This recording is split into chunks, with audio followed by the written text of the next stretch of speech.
بسم اللہ الرحمن الرحیم۔ دم کرنے سے پانی میں شفا کیسے آتی ہے؟ سائنسی تحقیق۔ پانی کا اپنا نہ کوئی رنگ ہے، نہ بو اور نہ ہی کوئی ٹھوس ماہیت، بلکہ پانی ہر چیز کے اثرات کو اپنے اندر جذب کر لیتا ہے اور جس چیز میں ڈالو وہی ماہیت اختیار کر لیتا ہے۔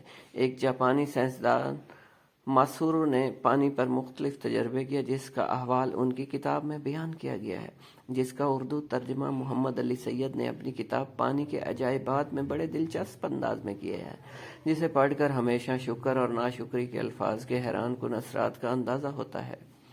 اس جاپانی سائنسدان نے پانی کو اپنی لیبارٹری میں برف کے ذرات یعنی کرسٹلز کی شکل میں جمانے کا کام شروع کیا۔ اس مقصد کے لیے اس نے ڈسٹلڈ واٹر، نلکے کے پانی اور دریا اور جھیل کے پانیوں کے نمونے لیے اور انہیں برف کے ذرات یعنی کرسٹلز کی شکل میں جمایا۔ اس تجربے سے اسے معلوم ہوا کہ پانی اگر بالکل خالص ہو تو اس کے کرسٹل بہت خوبصورت بنتے ہیں، لیکن اگر خالص نہ ہو تو کرسٹل سرے سے بنتے ہی نہیں یا بہت بد شکل بنتے ہیں۔ اس نے دیکھا کہ ڈسٹلڈ واٹر سے جو انجیکشن میں استعمال ہوتا ہے خوبصورت کرسٹل بنے، صاف پانی والی جھیل کے پانی سے کرسٹل بنے، لیکن نلکے کے پانی سے کرسٹل بالکل ہی نہیں بنے کیونکہ اس میں کلورین اور دوسرے جراثیم کش اجزاء شامل تھے۔ اس نے ایک اور تجربہ کیا کہ ایک ہی پانی کو مختلف بوتلوں میں جمع کیا اور بوتل کے سامنے مختلف قسم کی موسیقی بجائی۔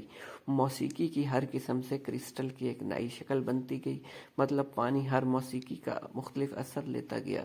اس کے بعد اس نے ایک اور تجربہ کیا جس کے نتائج حیران کن کر دینے والے تھے۔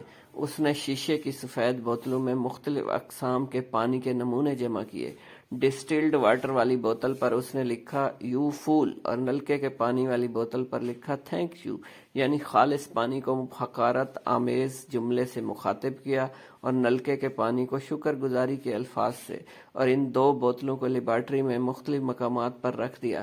لیبارٹری کے تمام ملازمین سے کہا گیا جب اس بوتل کے پانی سے گزرے تو یو فول والی بوتل کے پانی کو دیکھ کر کہو یو فول، اور تھینک یو والی بوتل کے پانی کو ٹھہر کر سینے پر ہاتھ رکھ کر جھک جاؤ اور بڑی شکر گزاری کے ساتھ اس سے کہو تھینک یو۔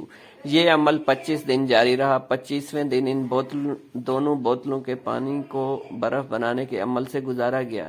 نتائج حیران کن تھے۔ ڈسٹلڈ واٹر سے جو خالص پانی تھا اور اس سے پہلے اس پانی سے بہت خوبصورت کرسٹل بنے تھے۔ کرسٹل تو بن گئے لیکن انتہائی بد شکل۔ ڈاکٹر اموٹو کے کہنے کے مطابق یہ کرسٹل اس پانی کے کرسٹل سے ملتے جلتے تھے جن پر ایک مرتبہ انہوں نے ساٹان یعنی شیطان لکھ کر رکھ دیا تھا۔ نلکے والا پانی جس سے پہلے کرسٹل نہیں بنے تھے، اس مرتبہ اس پر تھینک یو لکھا ہوا تھا اور کئی لوگوں 25 دن تک اس پانی کو دیکھ کر تھینک یو کہتے رہے تھے۔ اس پانی سے بہترین اور خوبصورت کرسٹل بن گئے۔ اس کا واضح مطلب یہ تھا کہ پانی باتوں کا بھی اثر لیتا ہے اور ماہیت اپنا لیتا ہے۔ اب اچھی باتوں سے اچھی ماہیت، بری باتوں سے بری۔ تجربہ کھانے کی چیزوں کے ساتھ بھی کیا گیا۔ ایک کیک کے 2 پیس کاٹے گئے، ایک کو تھینک یو کہا گیا، دوسرے کو یو فول۔ ایک بار پھر نتیجہ یہ نکلا کہ برے الفاظ والا کیک پیس اپنے نارمل وقت سے پہلے خراب ہو گیا، جبکہ اچھے الفاظ والا کیک پیس اپنے نارمل وقت سے کافی زیادہ وقت تک تازہ اور خوش ذائقہ رہا۔ مطلب کھانے پینے کی ہر چیز الفاظ اور سوچ کا اثر لیتی ہے۔ ان تجربات سے ہمیں یہ بات سمجھ آئی کہ جب ہم پانی پر بسم اللہ الرحمن الرحیم پڑھتے ہیں تو اس میں کس قدر برکت پیدا ہوتی ہے۔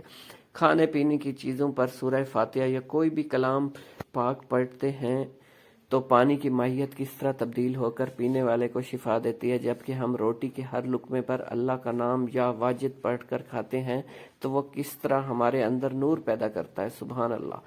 لیکن یہاں ایک اور تجزیہ بھی سامنے آتا ہے کہ ہم کھانے پینے کی اشیاء سامنے رکھ کر جو بولتے ہیں اور جو سوچتے ہیں، ہمارے کھانے کا اس پر اثر ہوتا ہے۔ منفی سوچ اور منفی باتوں کا برا اثر اور اچھی باتوں کا اچھا اثر۔